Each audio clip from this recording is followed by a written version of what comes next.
오신 목적이 아버지의 뜻을 행하러 오셨다라고 말씀했어요. 내가 나의 뜻을 행하려 함이 아니요 오직 아버지의 뜻을 행하러 왔노라, 이렇게 말씀하셨습니다. 자, 아버지의 뜻이 무엇입니까? 아버지의 뜻은 내게 주신 자 중에 하나도 잃어버리지 아니하고 마지막 날에 살리는 이것이다. 부활의 몸을 얻게 하는 것이죠. 예수님께서 부활의 첫 열매로 나오셔야만 그 다음 성도들의 열매가 예수님과 동일한 그런 부활의 열매를 맺게 된다는 것을 말씀하신 것입니다. 내 아버지의 뜻은 아들을 보고 믿는 자마다 영생을 얻는 이것이니 마지막 날에 내가 이를 다시 살리리라, 이렇게 말씀하셨어요. 여러분, 부활의 몸을 입는다는 것은 영생의 몸을 입는 것이죠. 부활의 몸을 입는다는 것은 영화로운 몸을 입는 것입니다. 시간과 공간을 초월하는 그러한 썩지 않고 그리고 연약하지 않고 강한 몸을 입는 거예요. 하나님 보호자 앞에 설 수 있는 그러한 몸을 영광의 몸을 입게 되는 것입니다. 새하늘과 새 땅에 들어갈 수 있는 몸을 입게 되는 것이죠. 그것이 바로 예수님께서 우리에게 주시고자 하셨던 부활의 몸이었다는 것입니다. 오늘 우리들은 이 부활이 믿어져야 돼요. 부활을 믿지 못한다는 것은 성육신을 믿지 못한다는 것입니다. 부활이 안 믿어진 사람은 성육신을 거부하는 사람이에요. 성육신을 믿지 않는 것은 곧 이단이라고 성경은 말씀하고 있습니다. 예수님께서 육체로 오신 것을 부인하는 자는 이단이라고 성경은 분명히 말씀하고 있는 것입니다. 우리가 성육신이 믿어져야만 부활이 믿어지는 것입니다. 부활. 우리의 소망은 바로 부활에 있는 것입니다. 몸의 부활에 있는 것. 이것은 영적인 부활을 말하는 것이 아니라 우리 몸의 부활을 말하는 거예요. 우리의 몸의 부활은 나사로의 부활이나 나인성 과부의 아들의 부활이나 회당장 야이로의 딸의 부활이 아니에요.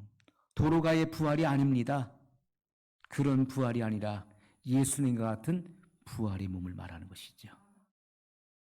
그런 몸을 입어야만 예수님을 공중에서 영접할 수 있는 것이고 예수님과 함께 아버지 보호자 앞으로 나갈 수 있는 것입니다. 여기에 우리의 소망이 있는 거예요. 소망. 그것이 곧 궁극적 구원에 이르는 것이라는 것을 말씀드렸습니다. 여러분, 예수님께서는 오직 아버지의 뜻만 생각하셨어요. 내가 아버지의 뜻을 행하러 왔노라. 나는 나의 뜻을 이루려 함이 아니라 아버지의 뜻을 이루러 왔노라. 아버지의 뜻, 그것은 나를 믿는 자마다 마지막 날에 내가 그를 다시 살리는 것이다. 그래서 부활의 몸을 입고 나와 함께 아버지 보좌 앞에 나가는 것이다. 주님은 그렇게 말씀하신 것입니다. 여러분, 우리가 씨앗을 생각해 보십시오. 예수님께서는 천국에 대한 비유로서 이 씨를 말씀하셨습니다. 천국은 마치 겨자씨 하늘과 같다. 우리가 거듭난 것은 금이나 은같이 없어질 세상의 보배로 된 것이 아니라 썩지 아니하고 영원하신 하나님의 말씀으로 된 것이라. 말씀의 씨로 된 것이라. 썩지 아니할 씨가 너희 속에 거하심이다. 이렇게 말씀하고 있는 것입니다. 여러분, 우리가 예수님께서 이 씨앗의 비유를 하신 것을 생각해 보십시오. 천국은 마치 이 하늘의 씨앗과 같다라고 주님은 말씀하셨는데, 씨앗은 겉으로 보기에는 무가치해 보입니다. 아무것도 아닌 것처럼 사람들이 생각할 수 있는 거예요. 여러분, 왕성하게 자란 나무에 비교할 때, 성장한 나무에 비교할 때 이 씨앗은 지극히 미미한 것처럼 느껴지는 거예요. 초라해 보이고 아무것도 아닌 것처럼 보일 수 있습니다. 그러나 여러분 그 씨앗은요. 씨앗 안에는 껍질로 둘러싸여 있는 움직이지 않는 생명이 그 안에 있는 거예요. 씨앗 안에. 주님께서 이 하나님의 말씀을 씨앗으로 비유하셨고 하나님의 나라를 씨앗으로 비유하셨어요. 이 씨앗은 하나님 말씀에 대한 우리의 순종을 위해서 귀중한 교훈을 우리에게 가르치고 있다는 것입니다. 하나님의 말씀도 씨앗과 같은 것이고 하나님의 나라도 씨앗과 같다는 것이죠. 그래서 지극히 미미한 눈으로 봤을 때도 잘 보이지 않는 이 작은 겨자씨가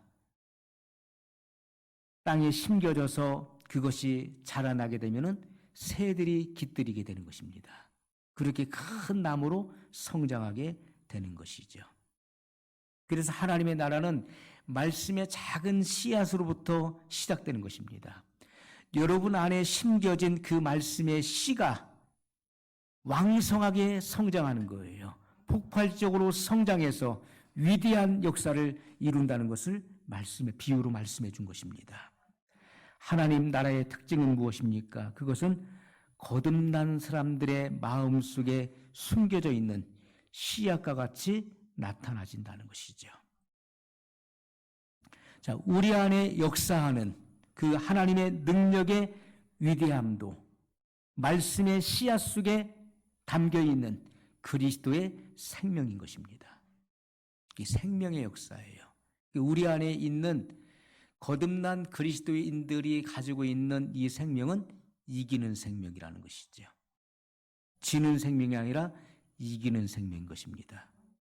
그러므로 예수님의 생명을 가진 자만이 이기는 자가 되는 거예요.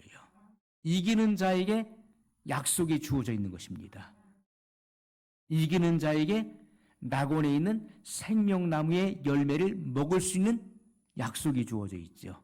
라오디게아 교회는 이기는 그에게는 나와 함께 내 보좌에 함께 앉게 해주는 약속을 주님이 주셨던 것입니다. 이기는 자가 돼야 돼요. 지는 사람은, 실패자는 아무것도 취할 수 없는 것입니다. 이기는 자에게만 얻어지는 거예요. 그래서 우리는 운동장에서 경기하는 경주자와 같은 것입니다.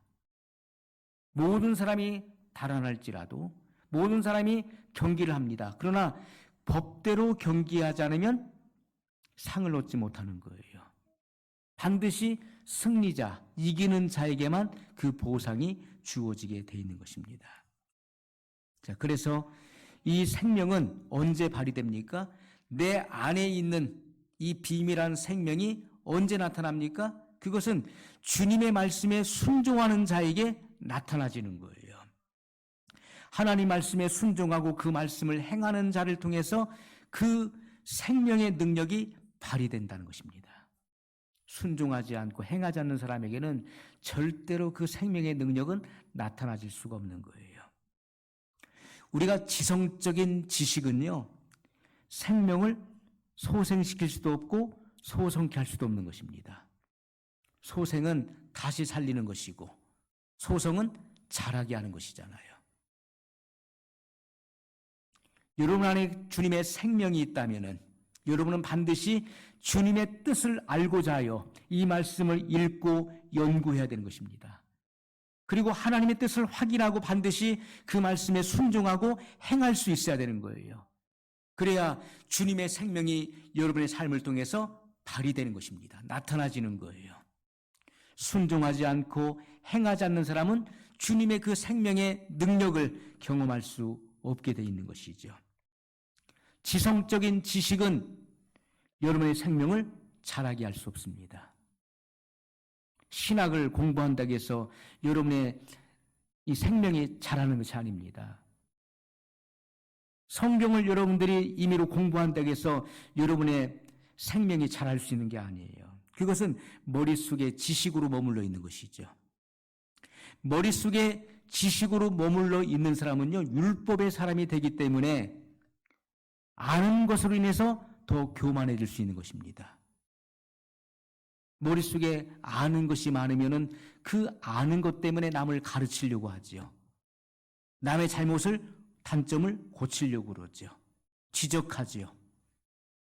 그래서 하나님 아는 곳에 높아진 그 교만한 것이 바로 견고한 진이 된다는 것입니다. 그러므로 우리는 모든 높아진 마음을 낮춰야 되는 것이죠. 겸손히 어린아이와 같은 그러한 심정을 가지고 주님의 은혜를 갈망하고 사모할 수 있어야 되는 것입니다. 여러분이 성경을 부지런히 읽고 연구한다고 해서 진리에 대한 지식을 다 취할 수 있는 것은 아니라는 것입니다. 자칫 자기 확신과 자기 기만에 빠질 수 있다는 위험성을 항상 인식할 수 있어야 되는 것입니다. 그러므로 여러분, 우리가 천국의 완전한 지식을 습득하기 위해서는 우리가 해야 될 일이 있는 것입니다. 우리는 천국의 완전한 지식, 그리스도를 아는 지식에 우리가 이래야 되는 것이고요. 이것은 우리가 배워서 하는 지성을 말하는 것이 아니라 우리의 경험을 통해서 습득되어지는 것이라고 말씀하고 있는 거예요. 영생은 유일하신 참 하나님과 그의 보내신 자 예수 그리스도를 아는 것이니이다. 이 안다는 것은 우리가 배워서 하는 것을 말하는 것이 아닙니다. 안다는 것은 주님과의 연합을 통해서, 주님과의 친밀한 교제와 교통을 통해서 그분을 경험으로 아는 거예요. 그럴 때 우리는 그리스도를 아는 장성한 분량에 이르게 되는 것이고, 그리스도의 그러한 장성한 분량에까지 도달할 수 있게 된다는 것이죠. 자, 그러기 위해서는 먼저 겸손하게 온 마음으로 기도의 골방으로 들어가야 된다는 것입니다. 우리는 기도의 은밀한 골방으로 들어가야 돼요. 예수님께서 기도를 말씀하실 때 기도는 남에게 보이는 것이 기도가 아니라는 것이죠.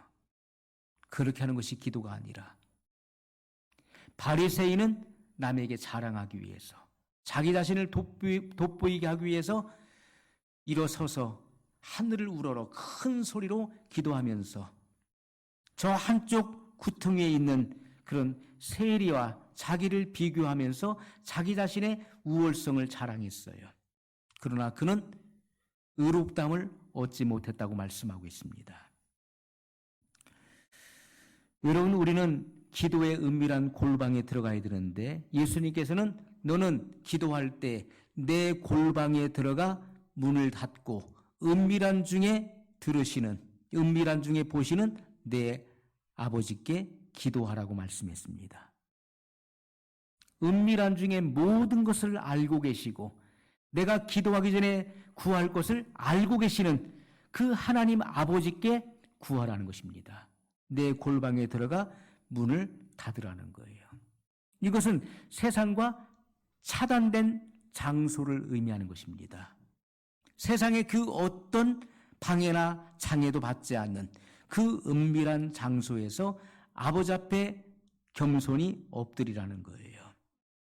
그리고 성경의 원저자이신 성령님의 인도하심에 전적으로 의존해야 된다는 것입니다. 성경의 원저자는 성령 하나님이십니다.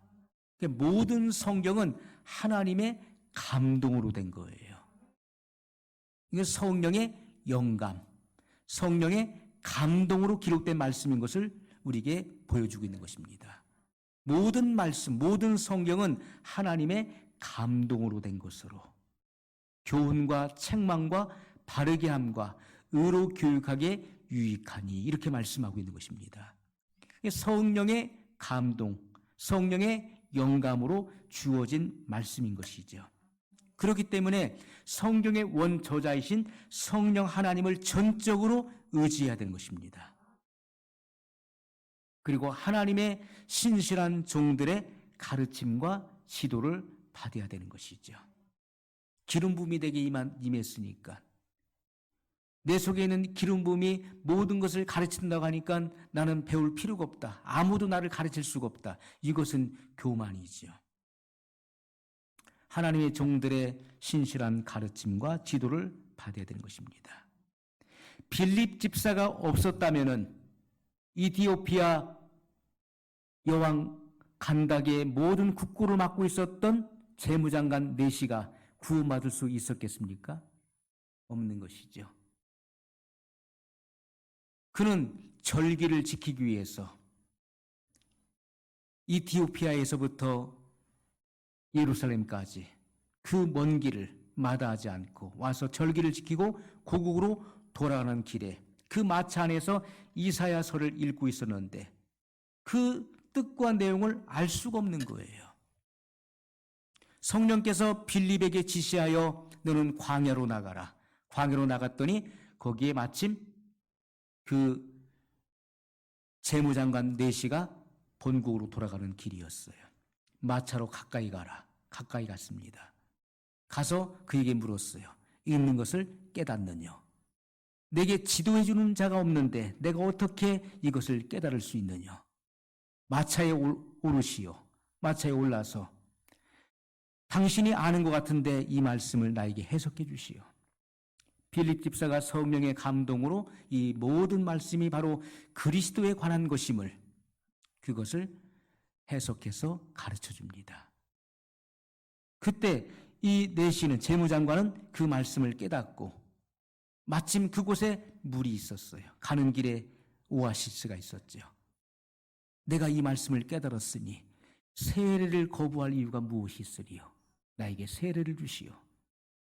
거기서 그는 세례를 받고 흔연히 본국으로 돌아가서 거기서 복음을 전하게 되었는데 그때 기독교 복음이 그곳에 들어가게 된 것입니다. 그래서 1900년 초반까지 이티오피아는 세계 강국이었어요.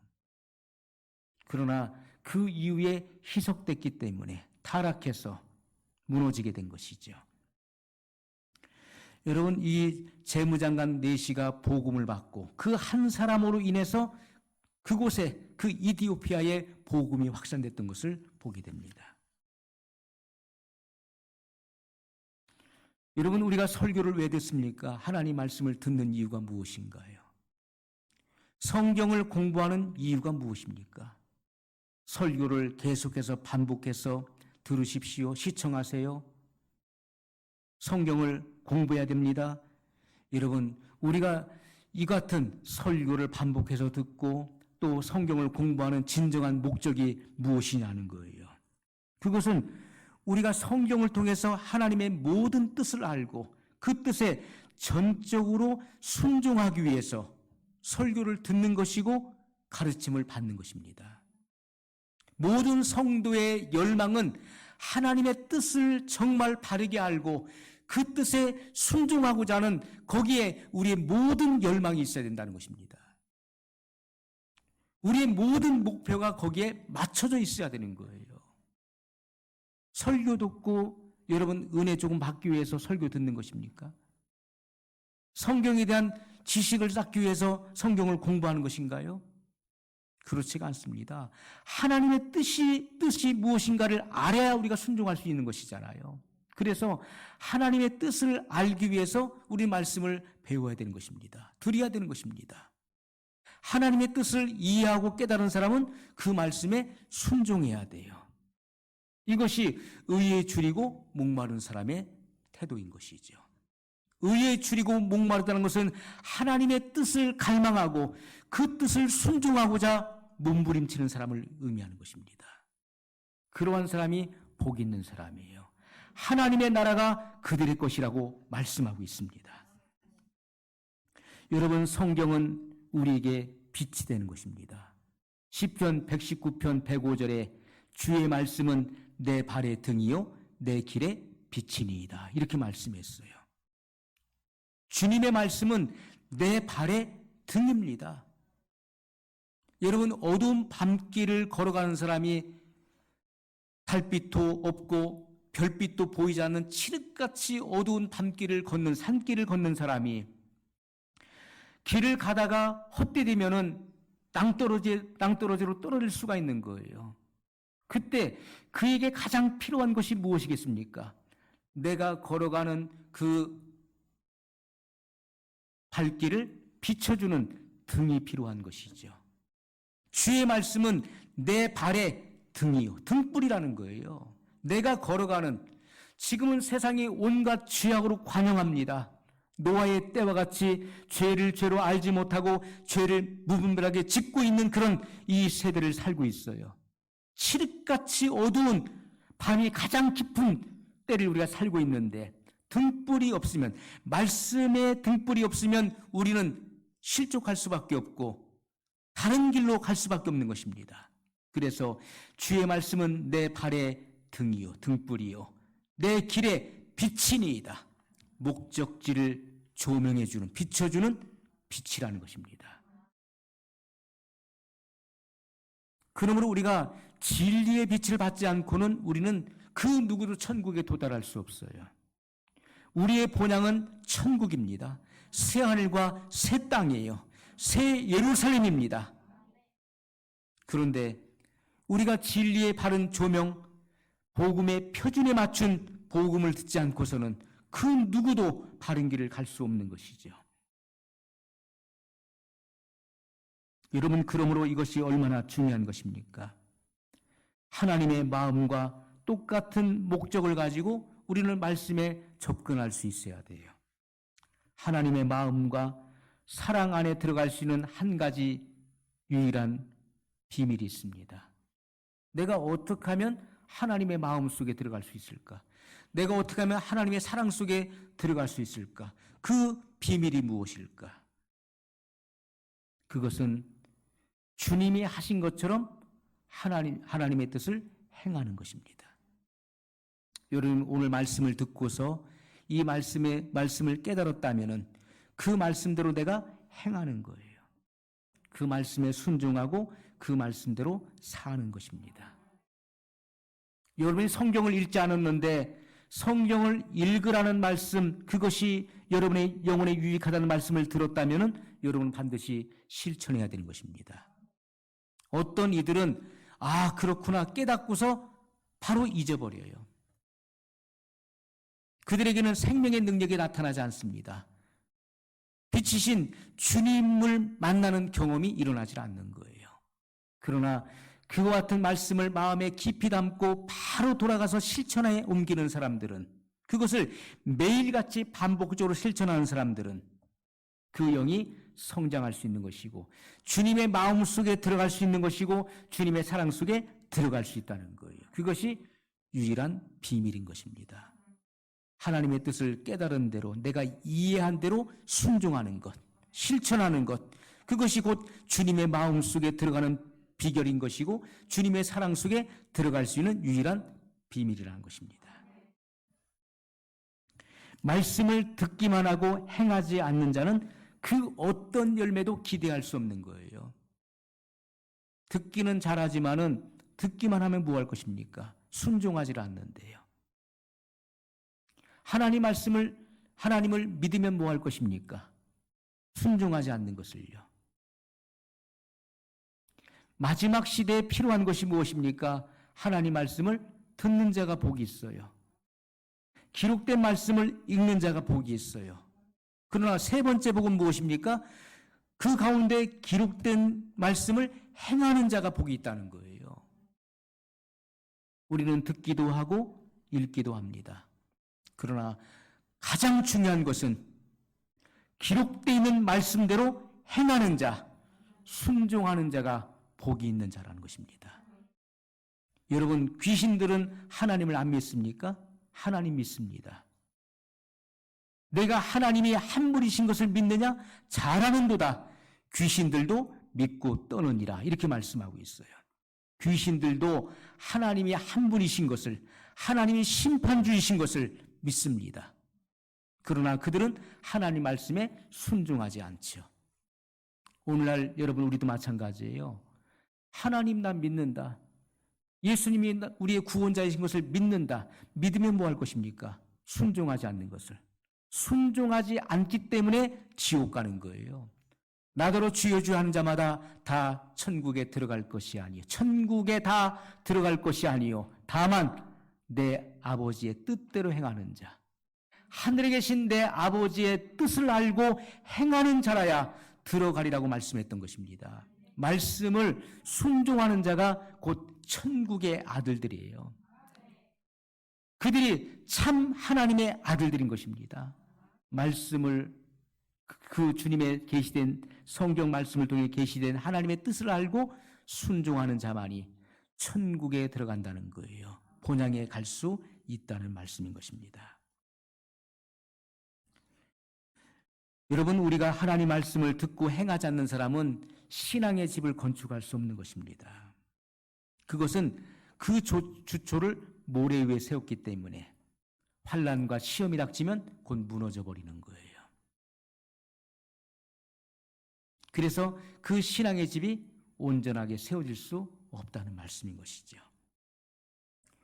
우리는 다 기도의 능력을 경험하길 원합니다. 어떻게 하면 내가 기도의 능력자가 될 수 있을까? 기도의 그러한 능력, 기도의 능력은 어떻게 경험되어지는 것인가요? 그리스도의 사랑 안에 거하는 것, 어떻게 그것이 가능한 것인가요? 내가 어떻게 십자가 중심에 들어갈 수 있으며, 내가 어떻게 그리스도의 사랑을 알아 그 높이와 깊이와 넓이와 너비를 알고 그 사랑 안에 내가 거할 수 있을까? 그리고 주님과 함께하는 그 교제와 교통의 즐거움을 어떻게 내가 누릴 수 있을까? 그것은요, 주님의 명령을 지키는 데 달려있는 것입니다. 지키면 그것이 다 이루어지는 거예요. 하나님 말씀을 내가 깨닫고 이해하고 안 대로 내가 순종하는 사람, 그 명령을 순종하는 사람은요, 기도의 능력을 경험하게 됩니다. 그리스도의 사랑 안에 거하게 되죠. 그리고 주님과 교통하는 교제의 즐거움을 누리게 되는 거예요. 그러므로 우리는 매일 아침 눈을 떴을 때, 그것은 하루의 첫 시간을 의미하는 거예요. 첫 시간. 그 첫 시간을 어떻게 보낼 것인가에 달려있는 것입니다. 여러분은 어떻게 보냅니까? 아침에 눈을 떴을 때 가장 먼저 행하는 것이 무엇입니까? 이와 유사한 설교를 여러 차례 드린 적이 있어요. 매일 아침 눈을 떴을 때 그때가 하루의 첫 시간을 의미하는 것인데, 그때 여러분은 무엇을 하고 있습니까? 그것은 하루의 시작을 의미하는 가장 중요한 시간을 의미하는 것인데, 우리는 내적인 기도의 골방에 들어가서 주님 앞에 반드시 우리가 고백하고 나 자신을 성찰해야 될 그러한 시간이 있어야 된다는 것입니다. 그것은 내가 오늘 하루가 시작되는데, 오늘 하루 온종일 주님의 명령을 행하며 주님의 뜻을 내가 지키기로 내 마음에 결정하는 시간이 되어야 된다는 것입니다. 하루를 여는 가장 중요한 시간에 오늘 이제 하루를 살아가면서 하루 온종일 내가 주님의 명령을 지킬 것에 대한 결정을 하는 시간이 되어야 된다는 것이죠. 이러한 결정 없이 눈을 떴으니까 급하게 내 할 일을 하는 거예요. 주님과 만남이 필요가 없고 내가 해야 될 일을 하고서 그렇게 하루가 시작이 되어집니다.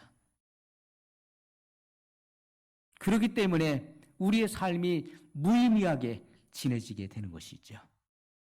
주님의 뜻이 무엇인가도 고려하지 않습니다. 그것을 깊이 숙지하지 않습니다. 왜요? 그러한 결정이 내 마음에 없었기 때문에. 하루를 여는 가장 귀중한 시간, 하루의 그 스타트가 시작될 때 우리는 기도의 은밀한 골방에 엎드려서 오늘 하루 온종일 하나님의 명령을 따를 것을, 주님의 뜻에 순종하기로 내 마음에 결정을 짓고 그리고 하루를 시작해야 된다는 거예요. 이러한 매일매일의 결정은 우리의 남은 생애를 하나님의 뜻을 알고 행하기 위해서 완전히 복종하는 그런 생애가 될 수 있다는 것입니다. 그러므로 하루를 쉽게 간과하지 마십시오. 오늘은 뭐 이미 시작됐으니까 내일부터 하겠다. 여러분, 내일은 또 잊어버리게 되는 거예요. 반드시 오늘부터, 지금부터 그 일을 실행할 수 있어야 되는 것입니다. 여러분, 아침에 여러분 거울 앞에 설 것입니다. 매일매일 우리는 거울 앞에 서게 되죠. 거울 앞에서 빗질을 합니다. 그러면서 느껴지는 것이 있죠. 내가 인생을 어떻게 살고 있는 것인가? 거울 앞에 비춰진 나의 모습, 나의 형상을 날마다 봅니다. 그러면서 늘 생각을 합니다. 과연 나의 삶 속에서, 내 삶 속에서 투영되는 그 이미지가 그리스도의 형상을 반영하고 있는가? 하루하루의 모든 매 순간마다의 그런 결정, 어떤 일들을, 어떤 문제와 난관을 만났을 때 그때 나는 전적으로 하나님을 의뢰하는가? 모든 일들을 신앙으로 나는 해결하고 있는가? 그것이 나의 모습과 형상을 만들어내는 것이죠. 그렇지 못할 때 우리의 모습은 일그러집니다. 피폐해져요. 우리의 이미지 속에서 나타나지는, 다른 사람들에게 나타나지는 나의 이미지는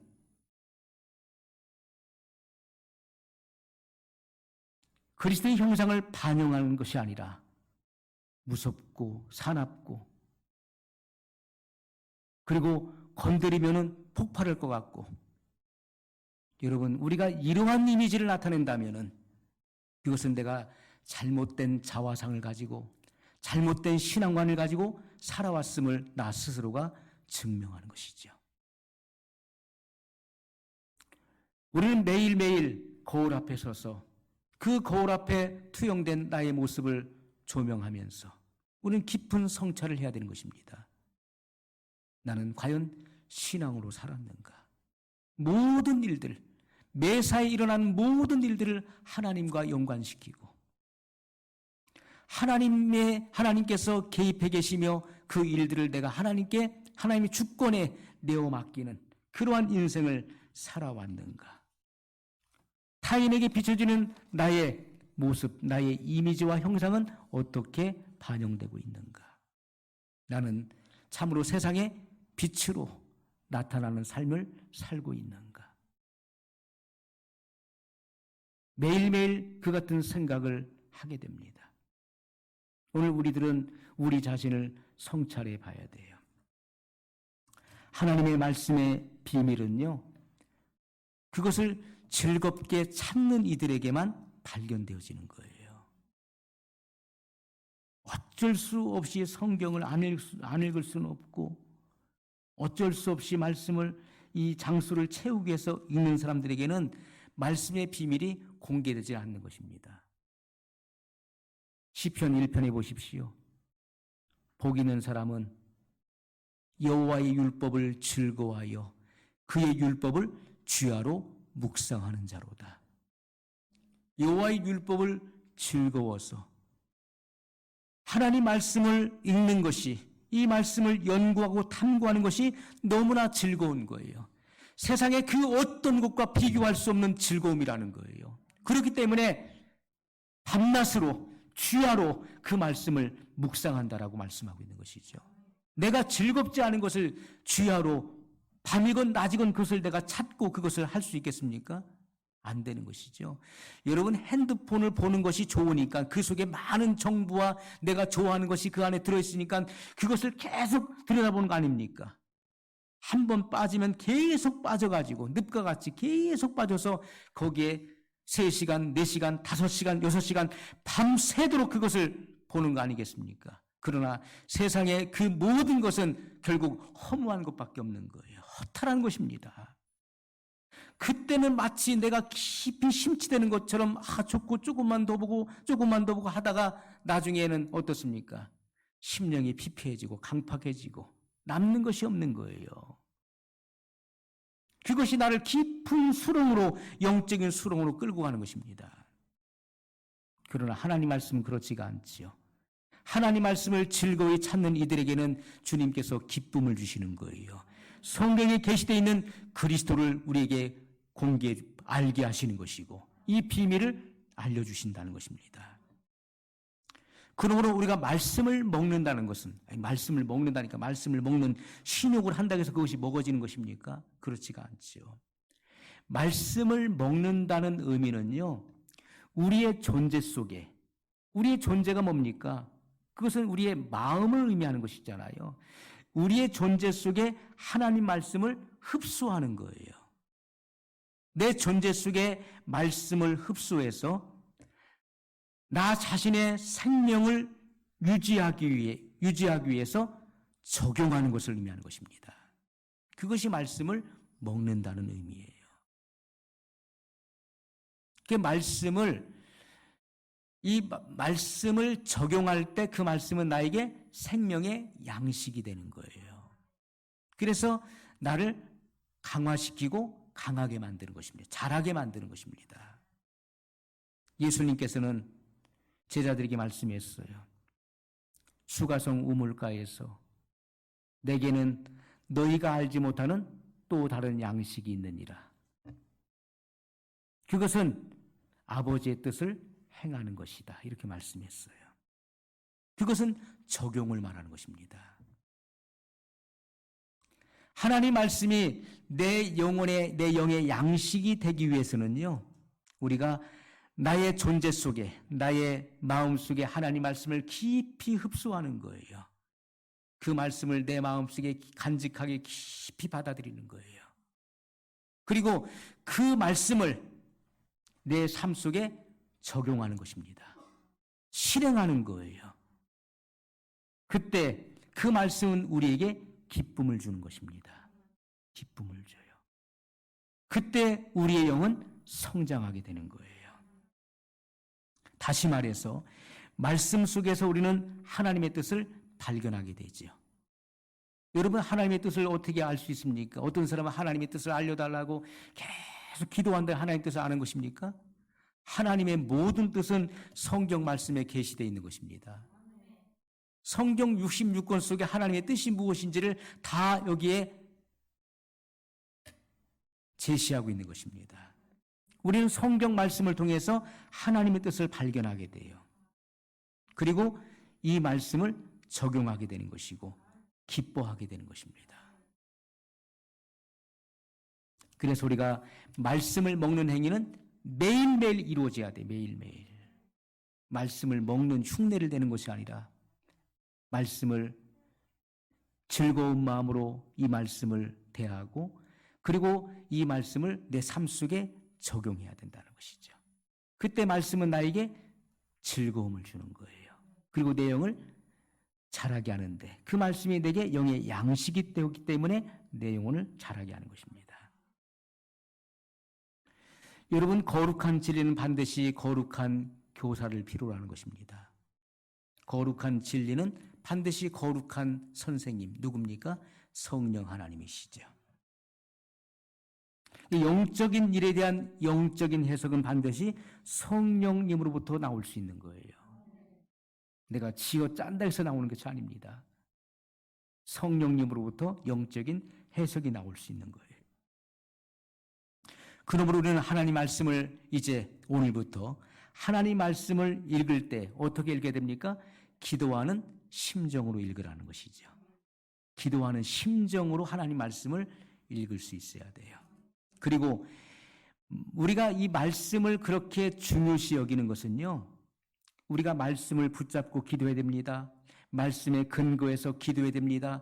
이것을 계속해서 강조하는 이유가 무엇일까요? 반드시 말씀을 읽거나 말씀을 연구하고 난 이후에는 반드시 기도로 이어져야 되는 것입니다. 읽는 것으로 끝나서는 안 되는 거예요. 말씀을 읽고 난 이후에, 말씀을 묵상하고 난 이후에는 그 은혜 받은 그 말씀, 내 마음에 찔림이나 어떤 느낌을 준 그 말씀을 붙잡고 그 말씀에 근거해서 그 말씀을 바탕으로 기도를 해야 되는데, 말씀 안에 뭐가 있습니까? 기도의 용어가 있다는 것이죠. 말씀 안에 기도의 용어들이 다 들어있는 거예요. 기도의 내용이 그 말씀 속에 담겨져 있기 때문에 하나님과의 교제를 우리에게 가져오게 돼 있는 것입니다. 기도하는 거 들어보면 금방 알 수 있는 거예요. 말씀을 읽는 사람인지 읽지 않는 사람인지, 말씀을 가까이 대하는 사람인지 대하지 않는 사람인지 금방 몇 마디 대화를 나눠보면 금방 알아요. 왜냐하면 기도하는 사람은요, 말씀을 아는 사람, 말씀을 매일같이 대하는 사람은 그 기도 속에 말씀의 용어가 담겨져 있는 것입니다. 말씀에서 말씀으로 이어지는 거예요. 모든 내용도 다 말씀에서 말씀으로 이어져요. 왜? 그 말씀 속에 기도의 용어가 담겨져 있고 그리고 내용이 담겨져 있기 때문에 말씀으로 다 가는 것입니다. 그렇기 때문에 말씀의 능력이 있는 거예요. 말씀의 능력. 기도의 능력은 말씀으로부터 발휘되는 것입니다. 여러분, 내가 미사여구를 섞어서 좋은 말해서 능력이 아니에요. 말씀이 있기 때문에 거기서 기도의 파워가 나오는 것입니다. 말씀에서 말씀으로 기도를 풀어나가기 때문에 기도의 용어는 말씀으로부터 나온 것이기 때문에 거기에 힘이 있다는 것이죠. 예수님께서는 홀로 기도하러 따로 한적한 곳을 찾으셨어요. 기도의 골방이죠. 우리는 예수님의 기도를 통해서 사복음서를 읽으면서 예수님께서 왜 이렇게 그토록 혼자 있기를 원하셨을까? 사역을 마친 이후에 제자들을 흩어 보내시고 따로 한적한 곳에 가셨던 내용도 나오고 있어요. 배를 태워서 건너편 마을로 가게 하시고, 주님은 사람들을 다 해산시키시고 그리고 따로 한적한 곳에 가셔서 기도하셨어요. 습관을 조차 주님은 매일 기도하셨어요. 왜 예수님께서는 홀로 한적한 곳을 그토록 찾으셨을까? 그것이 우리에게 시사하고 있는, 우리에게 보여주는 그런 메시지가 무엇인가? 우리 말씀을 묵상하면서 이 같은 사실을 고민하고 생각해야 되겠지요. 예수님의 기도를 통해서 우리의 깨어있음의 시간이 어떠해야 된다는 것에 대한 본을 보여주셨다는 것이죠. 깨어있다는 것이 무엇인지, 깨어있음에 대한 시간이 무엇인지를 우리에게 본을 보여주셨다는 것입니다. 그것이 깨어있는 거예요. 영적으로 깨어있다 하는 것은 잠을 자지 않고 내가 잠을 자지 않으려고 노력하는 것이 아니라는 것이죠. 그것은 육적으로 깨어있는 것이죠. 영적으로 깨어있다는 것은 하나님 말씀에 대한 말씀으로 근신하는 것이고, 깨어서 주님과 영적으로 교제하는 것이고, 이 시대에 되어지는 징조를 말씀의 눈으로 보고 준비하는 것입니다. 그것이 깨어있음에 대한 의미인 것이죠. 예수님은 우리의 깨어있음에 대한 시간이 어떠해야 된다는 것을 그 기도의 삶을 통해서 보여주셨다는 것이죠. 그러므로 우리가 매일 첫 시간은 눈을 떴을 때, 그 눈을 떴을 때 그것이 여러분 5분이든 10분이든 30분이든 1시간이든 매일 첫 시간은 하나님과의 만남의 시간이 되어야 된다는 것입니다. 아무리 바빠도 잠깐이라도 하나님과의 만남의 시간이 반드시 이루어지지 않으면 안 되는 것, 이것을 여러분 오늘 마음속에 깊이 새겨야 될 것입니다. 하나님과 온전히 하나 되는 그러한 시간을 가져야 된다는 것이죠. 예수님께서 그렇게 본을 보이셨어요. 이것이 우리가 매일같이 해야 될 경건의 훈련이고 경건의 연습이라는 것입니다. 우리는 그리스도가 아니고서는 하나님 앞에 설 수 없는 존재예요. 그리스도가 아니고서는 우리가 보호자에 계신 아버지 하나님 앞에 어떻게 설 수 있습니까?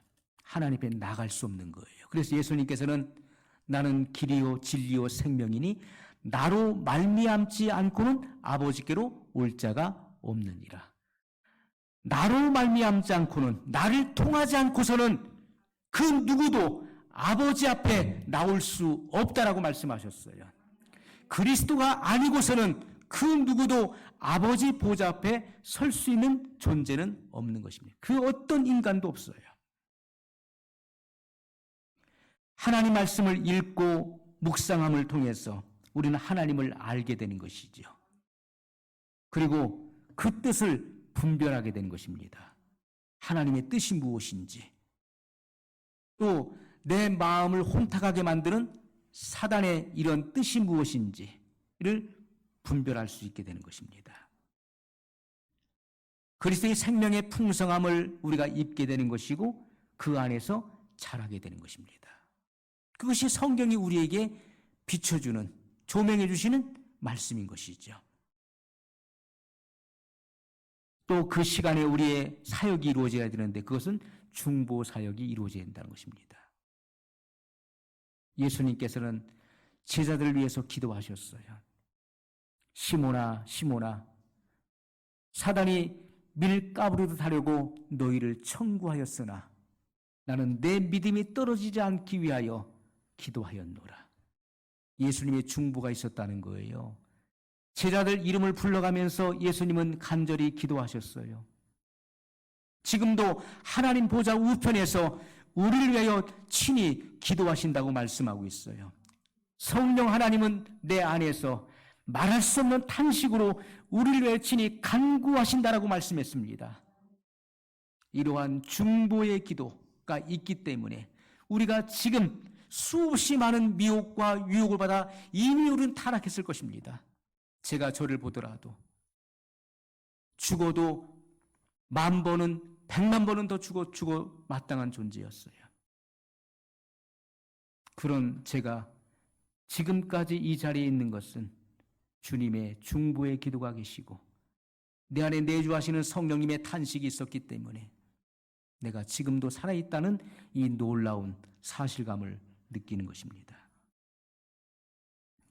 그래서 우리는 반드시 주님 앞에 엎드리는 시간, 그리고 말씀을 보고, 그리고 기도로 이어지고 중보의 사역으로 이어질 수 있어야 된다는 것이죠.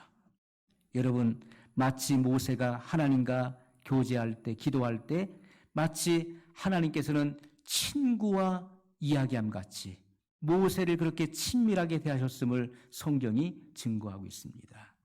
왜요? 모세는 자기의 사정을 하나님께 다 토로했다는 거예요. 내 마음속에 있는 것, 그가 사역하면서 얼마나 많은 고뇌와 고통을 겪었습니까?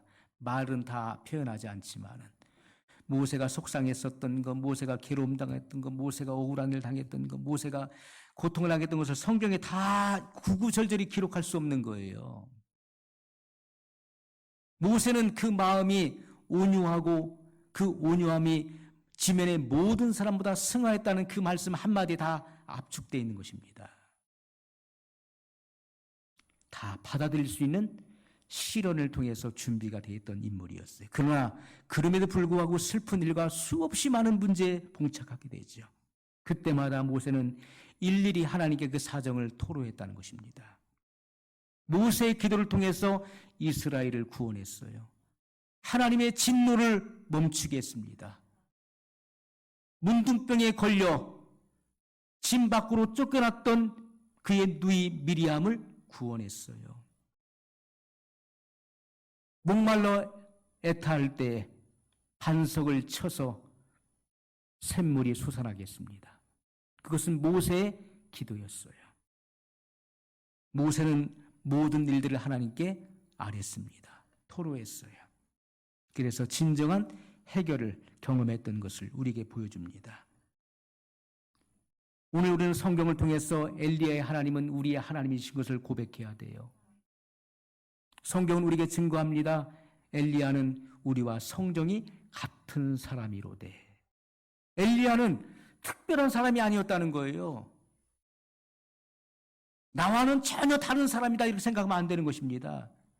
엘리야는 우리와 성정이 같은 사람이에요. 그도 연약했고 그가 이세벨로부터 위협을 당할 때, 협박받을 때 그는 도망갔습니다. 자기 목숨 부지하려고 도망갔어요. 하룻길을 타국으로 도망가서 그는 지쳐서 더 이상 움직일 수가 없었어요. 로뎀나무 아래에서 그는 하나님께 죽기를 탄식했습니다. 차라리 사는 것보다 죽는 것이 낫사오니 내 생명을 데려가 주십시오. 죽는 것이 좋습니다. 난 너무나 괴롭습니다. 갈멜산 정상에서 바알 선지, 아세라 선지 850대 1로 대승을 거두었던 엘리야가 이세벨의 그 위협적인 말 한마디에 간담이 녹아서 도망쳤던 그런 연약한 사람이었다는 것입니다. 우리와 성정이 같은 사람이었어요. 그러나 엘리야가 하나님 앞에 뭘 기도했습니까? 비가 오지 않기를 기도하며 3년 반 동안 하늘이 비를 내리지 않았어요. 그가 다시 하나님께 기도하며 3년 반의 가뭄이 그치고 우루가 내렸다는 것입니다. 야고보서는 이 같은 사실을 구체적으로 우리에게 증거하고 있어요. 이것은 엘리야의 하나님은 나의 하나님이다. 엘리야 속에 역사하셨던 성령님은 지금 내 안에 동일하게 역사하고 계시다. 이것을 증거하는 말씀 아니겠습니까? 그러므로 너는 엘리야와 같은 중부의 자리로 나가라, 이것을 말씀하고 있는 것이죠. 엘리야와 같이 연약하지만은 그러나 하나님께 중심으로 기도할 때 하나님은 그 기도를 들으시고 3년 반의 가뭄을 종식시키고 우루를 내렸던 것을 우리에게 분명히 보여주고 있다는 것입니다. 여러분, 오늘 우리는 이 같은 말씀을 읽으면서 성경은 사실이며 성경은 실제라는 것입니다. 하나님의 말씀은 지금도 어제나 오늘이나 영원토록 동일하십니다. 왜요? 예수님께서 어제나 오늘이나 동일한 분이시기 때문에. 하나님 말씀은 변개될 수 없는 팩트인 것입니다. 진실인 거예요. 이 말씀은 변개될 수 없는 사실에 근거한 말씀인 것입니다. 그러므로 우리는 이 같은 말씀을 붙잡고 이 같은 말씀에 근거해서 하나님 앞에 기도할 때 하나님 반드시 우리의 기도를 들어주신다는 것입니다. 어떤 방법을 통해서든지 하나님의 뜻대로, 하나님의 그 계획대로 우리에게 응답을 주시는 것입니다. 오늘 말씀을 기억하면서 우리 한 목소리로 같이 기도하겠습니다.